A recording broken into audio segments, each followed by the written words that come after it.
안녕하십니까. 복지TV 청주방송 특집대담의 박주현입니다. 4년마다 치러지는 지방선거가 얼마 남지 않았는데요. 오늘은 30년간 의정활동을 펼치며 풍부한 정치 경험을 토대로 4선 중진 의원으로서 이번 지방선거에서 충북도지사에 출사표를 던진 더불어민주당 충북도당 위원장 오재세 국회의원을 만나뵙도록 하겠습니다. 안녕하세요. 네, 안녕하세요. 먼저 복지TV 시청자 여러분들께 한 말씀 부탁드립니다. 네, 안녕하십니까. 복지TV 시청자 여러분, 안녕하십니까. 새해를 맞이했습니다. 새해 복 많이 받으시고 금년에 뜻하시는 일이 모두 다 잘 순조롭게 이루어지시기를 기원드리겠습니다. 네, 오는 6월 13일 제7회 지방 동시선거를 앞두고 출마 선언이 본물을 이루고 있는 가운데 오 의원님께서 최근 도지사 선거 출마를 공식 선언하셨는데요. 이번 도지사 선거에 출마하신 동기가 어떻게 되시나요? 네, 먼저 저를 4선 국회의원으로 뽑아주신 충북도민 여러분께 감사의 말씀을 드립니다. 저는 4선 국회의원으로서 14년 동안 중앙 정치를 경험했는데요. 10년 동안은 경제 분야에서, 그리고 4년 동안은 복지 분야에서 경제통과 복지통으로 중앙 정치를 경험했습니다. 그리고 정치에 입문하기 전에는 30년 동안 시장과 부시장 등 지방 행정을 경험했습니다. 그래서 제가 마지막으로 고향 충북을 위해서 헌신적으로 일해보기 위해서 도지사 출마를 결심했습니다. 네, 4선 의원으로서 올해 지방선거는 어떻게 전망하고 계시는지 포부 좀 말씀해 주세요. 네, 금년은 촛불 정권으로 출범한 문재인 정부의 2년 차를 맞이하고 있습니다. 문재인 정부의 개혁과 소득의 질, 삶의 질 향상을 위한 정책을 성공시키기 위해서는 이번 지방선거에서 더불어민주당이 승리해서 문재인 정부를 뒷받침해야 된다고 생각합니다. 그리고 현재 저희 당의 지지율도 높고 또 대통령에 대한 지지율도 상대적으로 높기 때문에 이번 지방선거는 저희 민주당이 승리를 예상하고 있습니다. 네, 출마를 선언하면서 지난 24년 동안의 중앙정치 경험과 30년 의정 경험을 바탕으로 10대 공약을 제시하셨는데요. 구체적으로 어떤 공약이신지 말씀해 주세요. 네, 제가 14년 동안의 중앙정치와 30년의 행정 경험을 바탕으로 출사하면서 10대 공약을 제시했습니다. 제일 먼저 첫 번째는 충북인의 자존심을 높이겠다, 그런 공약을 내걸었는데요. 바로 지식 충북과 문화, 예술, 체육의 르네상스 시대를 열겠다 하는 공약을 내걸었습니다.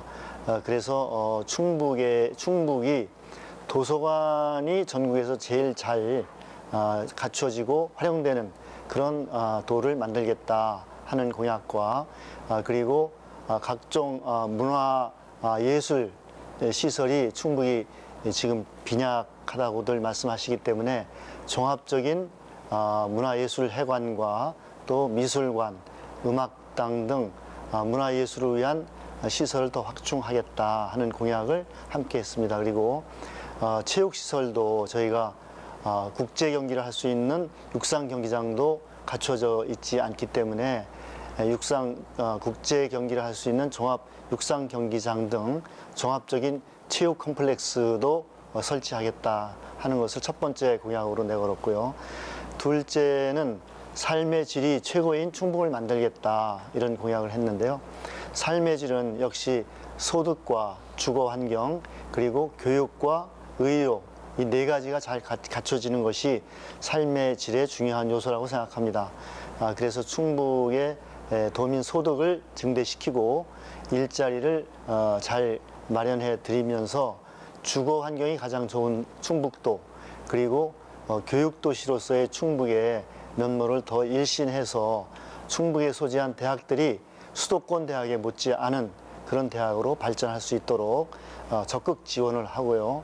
그리고 초중고등학교의 공교육도 더 내실화해서 도민들이 만족스럽게 자녀 교육에 걱정하지 않는, 사교육 걱정하지 않고 교육을 시킬 수 있는 그런 충북을 만들어내겠다는 공약을 내걸었습니다. 그리고 고령화 시대를 맞이해서 노인분들을 비롯해서 이제 의료 시설도 더 확충해야 되기 때문에 충북에서 큰 병이 걸렸을 때에 서울의 큰 병원에 가지 않고도 충북대 병원이라든지 저희 충북에 소재한 중소병원들에서 충분히 치료를 받을 수 있는 그런 의료 환경도 갖춰내겠다 이렇게 말씀드렸고요. 그 외에 이제 복지를 더 확충하고 또 안전한 충북을 만들어내고 또 오송에 대한 천복 의료복합단지의 개발과 또 전국의 중심지에 있기 때문에 여러 가지 컨벤션 산업이라든지 화장품 그런 대형 매장도 설치해서 오송이 전국에서 찾아오는 그런 신도시로 개발하겠다 하는 공약과 또 청주공항을 대대적으로 확충을 해서 아시아의 기반 공항으로 발전시키고 청주를 모기지로 하는 저비용 항공사도 반드시 유치하겠다 이렇게 공약을 했습니다. 그리고 이제 충북의 남부권, 중부권, 북부권을 각각 특성 있게 개발을 하고 남부권에 여러 농산 특화단지 그리고 중부권에는 혁신도시를 비롯한 많은 기업 유치 그리고 충주 제천 단양은 수려한 풍광을 중심으로 한 관광 단지로 대대적으로 개발해서 인구가 늘지 않는 대신 관광객이 많이 와서 주민 소득과 지역 발전을 이룰 수 있는 그런 종합적인 발전을 시켜야 되겠다 이런 공약들을 내걸었습니다. 네, 출마자 중에서는 지키지도 못할 공약을 이렇게 남발하는 경우도 있는데요. 위원님께서는 10대 공약 모두 실천 가능하다고 보시는지? 네, 뭐 기본적으로 충북인의 자존심을 높이고 삶의 질을 높이는 일은 반드시 이루어내야 될 일이라고 생각하고요. 그리고 문화예술, 체육, 시설과 또 오송, 공항 이런 일들은 반드시 이루어내야 될 일이고 또 할 수 있다고 생각합니다. 네, 의원님 생각대로 공약에 대한 자신감이 넘치시는데요. 무엇보다도 복지 공약에 관심이 많이 가는데 소외계층과 더불어 사는 충북 그리고 장애인의 복지 증진을 위해서 도지사의 역할은 무엇이라고 생각하시나요? 네, 제가 보건복지위원장도 하고 현재도 복지위원으로 있습니다마는 나라다운 나라라고 하면 국민의 삶을 책임지는 것이 나라가 해야 될 가장 중요한 일이라고 생각하고 그런 의미에서 복지국가가 반드시 돼야 된다. 그리고 복지국가에서는 가장 취약한 부분이 바로 노인 빈곤과 장애인들의 어려움이 가장 해결해야 될 복지의 최우선순위라고 생각합니다. 그래서 빈곤층이 가장 많은 장애인과 노인층에 대한 복지를 더 확충을 해서 이분들이 안심하고 생활할 수 있는 소득을 보장하는 그런 일자리와 복지를 확충해야 된다. 그렇게 말씀드리고요. 특히 노인들에 대해서는 노인 요양, 고령화 사회가 됐기 때문에 많은 분들이 또 요양원 신세를 지게 되는데 현재 요양원 운영하는 데 있어서 많은 어려움이 있습니다. 그래서 이런 요양원 운영에 어려움이 없도록 정부가 충분한 지원을 해야 된다. 이렇게 말씀드리고요. 장애인 복지도 마찬가지입니다. 많이 지금 장애인 일자리라든지 여러 가지 재활, 자립시설 하는 데 대한 기반이 부족하기 때문에 그런 부분 그리고 또 장애인에 대한 차별이 절대 일어나지 않는 그런 장애인 차별을 꼭 하지 않도록 하는 그런 것들에 대한 더욱더 정책적인 지원이 필요하다고 생각합니다. 그리고 보육 문제도 현재 어린이집과 보육원 교사들이나 원장들이 그 운영에 상당한 어려움을 겪고 있습니다. 그래서 보육료가 지금 계속 동결돼 있기 때문에 적자라든지 뭐 월급을 주지 못해서 은행에서 차입해서 월급을 주는 상황도 벌어지고 있거든요. 그래서 이런 것들에 대해서 정부가 충분한 적절한 그런 정책과 지원이 반드시 필요하다 이렇게 말씀드리겠습니다. 네, 오 의원님이 대표 발의한 장애인복지법 개정안이 지난해 본회의에서 통과됐습니다. 장애인 학대 사건을 원활히 해결하기 위한 장애인 권익 공모기관의 권한 강화 등의 내용을 담고 있는데요. 장애인의 인권 향상에 대한 사회적 관심을 제고하기 위해 장애인 복지법에 근거한 사례를 하나 소개시켜 줍니다. 네, 장애인들이 열악하고 특히 이제 지적 장애인들은 학대를 당하는 일이 많이 발생하고 있어서요.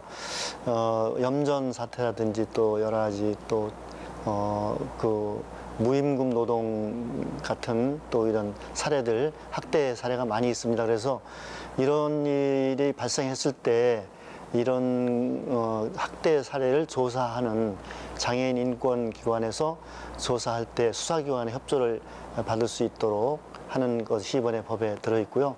또 장애인 그 학대 사례 조사하는데 조사 권한을 부여하는 그런 내용, 법적 근거가 없었기 때문에 그런 조사 권한을 부여하는 그런 이번에 법안 개정안을 제출을 해서 지금 심의를 하고 있습니다. 현행 충청북도의 복지정책평가와 더불어민주당 도당위원장으로서의 주력하고 있는 복지정책은 무엇인가요? 이제 복지가 중앙정부가 주가 돼서 하고 있고 자치단체는 재정 형편에 따라서 좀 더 하고 있는 곳도 있고 하지 못하는 곳도 있고 그런데 우리 충북의 경우에도 별반 다르지 않다고 생각하는데요. 앞으로는 우리 충북에서 노인 빈곤 문제를 해결하기 위해서 좀 더 노인 소득, 일자리 창출을 위해서 빈약한 재정이지만 더 역점을 두고 지원을 해야 된다고 생각하고요.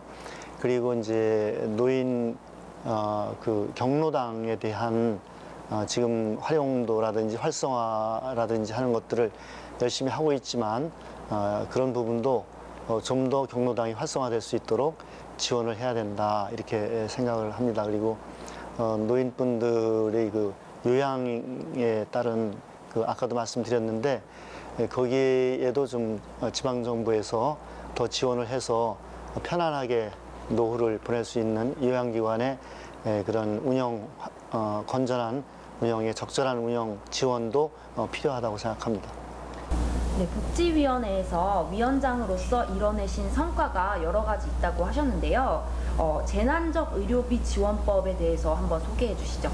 네, 우리나라가 의료보험이 잘 돼 있지만 보장성이 지금 60% 정도밖에 안 되거든요.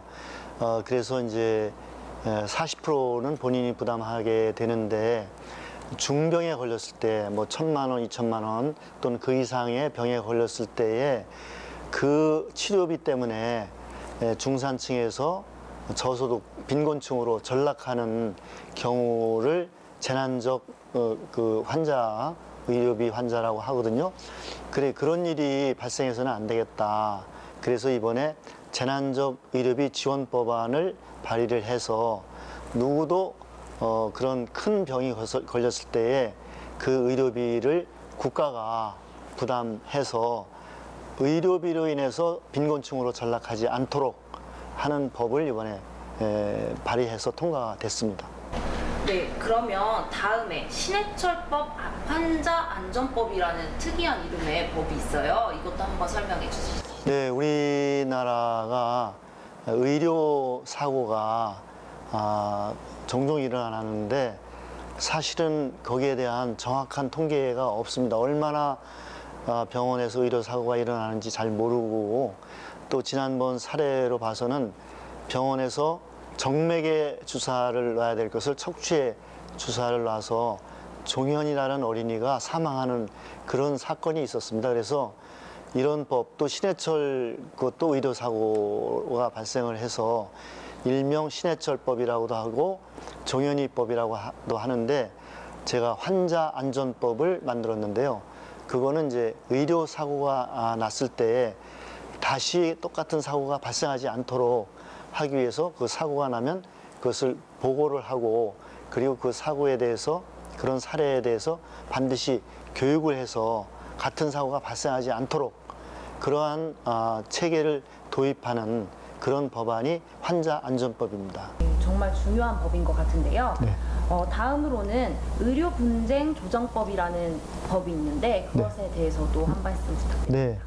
네. 의료 분쟁이 발생하면 대개 이 경우에 그 소송으로 가면 그 시간과 또 변호사 비용 이런 것들이 이제 많이 걸리기 때문에 의료 분쟁이 발생했을 때 그 환자가 그 비용과 이제 시간 때문에 여러 가지 보상과 배상을 제대로 받지 못하기 때문에 정부에서 의료분쟁조정원이라는 그 기관을 설치해서 소송까지 가지 않더라도 조정을 할 수 있는 그런 법을 만들었는데, 이제까지는 의사가 조정에 동의를 해야 조정을 할 수가 있고, 동의하지 않으면 조정을 개시를 못하게 돼 있었어요.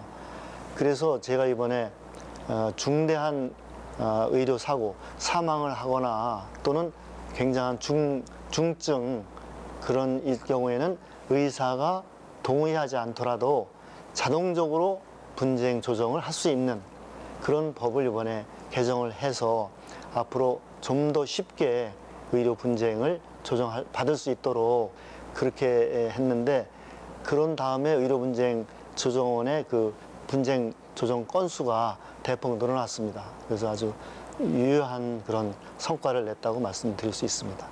그리고 아까 이전에도 말씀해 주셨다시피 어린이집과 노인 요양 현황에 문제점이 많다고 하셨는데요. 그것에 대해서 어떻게 생각하시는지 말씀. 네, 이제 어린이집 보육에 대해서 종전에는 이제 보육을 개인이 부담하고 이제 2세, 3세부터 5세만 정부에서 지원을 했는데, 한 5년 전에 저희가 보육법을 제안해서 0세부터 5세까지 전 어린이를 국가에서 보육비를 부담하도록 이렇게 이제 체제를 바꿔서 전 국민이 보육의 혜택을 받게 됐는데, 그런데 이제 문제가 뭔가 하면 국가에서 보육비를 다 지불하다 보니까 이제는 그 원장들과 교사들의 처우가 오히려 그 열악해진 겁니다. 그러니까 보육비가 국가에서 정해놓다 보니까 거기에서 교사에 대한 인건비와 또 원 운영에 대한 운영비가 충분히 정부가 예산 지원이 안 되기 때문에 무상보육을 통해서 국민들은 혜택을 많이 보는데, 막상 보육을 담당하고 있는 원장과 교사들은 더 처우가 열악해진 그런 문제가 지금 발생하고 있어서 정부가 이 보육을 제대로 하려면 국민에 대한 그 보육 부담을 덜어주는 것도 필요하지만, 그 담당하고 있는 원장과 교사들이 마음 놓고 어린이를 책임질 수 있도록 처우를 개선해야 된다 하는 것이 지금 과제로 되어 있습니다. 그래서 이 문제를 보건복지부와 기획재정부에 충분히 설명을 해서 우리나라 보육이 부모들이 안심하고 아이를 어린이집에 맡길 수 있도록 그렇게 개선돼야 된다 하는 말씀을 드리겠습니다. 또 요양시설도 장기 요양보험 제도가 실시된 지가 이제 한 5, 6년 됐습니다. 그런데 그것도 마찬가지로 이 요양원이나 요양기관이 외국의 경우에는 대개 국가가 이걸 직접 운영하고 책임지고 있는데, 우리나라는 이것이 이제 어린이집처럼 개인이 요양원을 개설을 해서 운영해 왔거든요. 그랬는데 이것도 그 요양비를 이제 장기 요양보험에서 지불하다 보니까 어린이집 경우와 마찬가지로 그 요양료를 개인이 부담하던 것이 이제 정부가 건강보험에서 부담을 하게 되다 보니까 요양원을 운영하는 분들이 어려워졌습니다. 그러니까 어르신들은 혜택을 더 많이 보게 됐는데, 역으로 이제 요양원과 그 간병사분들의 처우가 열악해지는 그런 문제가 생기고, 요양원을 개설한 분은 자기 돈으로 이제 개설을 했는데 막상 정부가 주는 요양료가 너무 이제 수준에 안 맞으니까 자기 운영이 어려워진 거예요. 어린이집도 비슷한데. 그래서 이런 문제에 대한 그 요양원 하시는 분들의 어려움에 대한 그런 그 호소가 많습니다. 그래서 정부가 이 문제도 국가에서 요양기관을 운영하는 것과 같은 수준으로 운영할 수 있도록 운영비와 인건비에 대해서도 적절한 예산을 책정해서 지원해야 된다 하는 말씀을 드리는 겁니다. 네, 이번 경선을 어떤 각오로 임할 생각이신지 앞으로의 계획 말씀해 주시죠. 네, 이번에 이제 경선을 하게 되는데요. 물론 이제 열심히 해서 정당한 그런 경선이 돼야 되겠고요. 최선을 다해서 경선에서 승리할 수 있도록 준비하겠습니다. 네, 끝으로 복지TV 시청자 여러분들께도 한 말씀 부탁드립니다. 네, 복지TV 시청자 여러분께 제가 복지위원장으로서 또 복지위원으로서 국가가 해야 될 가장 중요한 임무는 복지를 완성해서 국민 모두가 어떤 국민도 빈곤이나 질병으로부터 보호돼야 된다, 그렇게 생각합니다.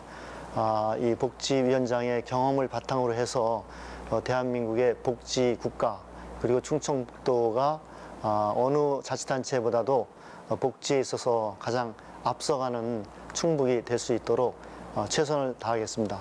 복지TV 여러분께서 관심 있게 지켜봐 주시고 많은 힘을 보태주시길 부탁드리겠습니다.